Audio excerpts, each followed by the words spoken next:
In today's video, I'm going to teach you how to use AI to generate GSAP animations for Webflow. Open the Webflow website, hover over your project, and click Open in Webflow. Once the designer loads on the home page, go down the canvas.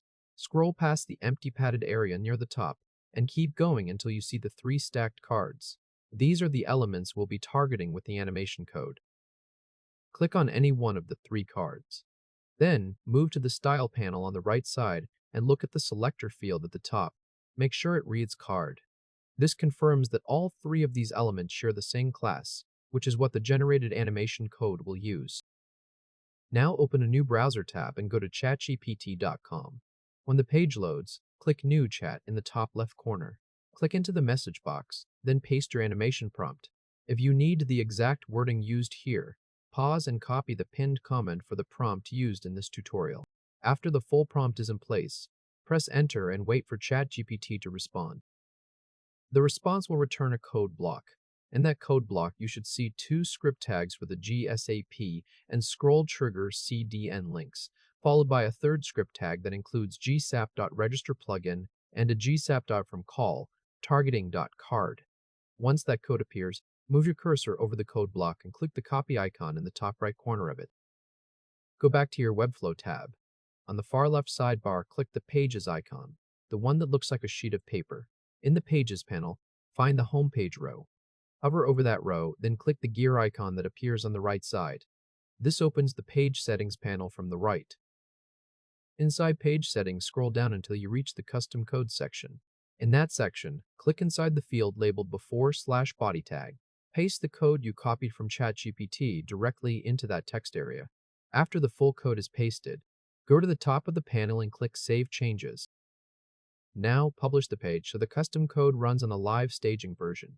Go to the top right corner of the designer and click Publish. In the Publish pop-up, check the box next to your sitename.webflow.io domain.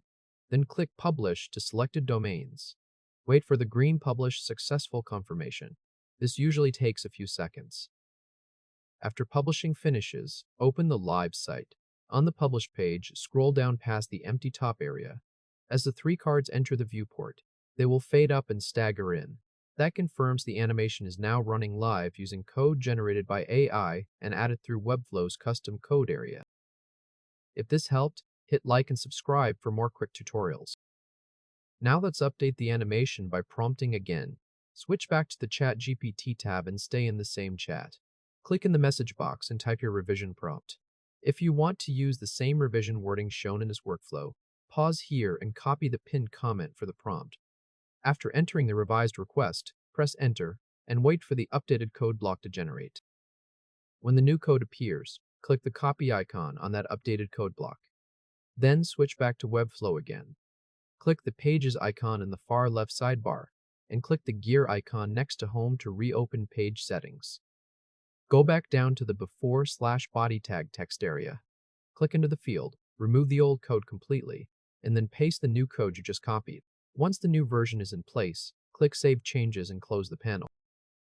To push the updated animation live, click Publish in the top right.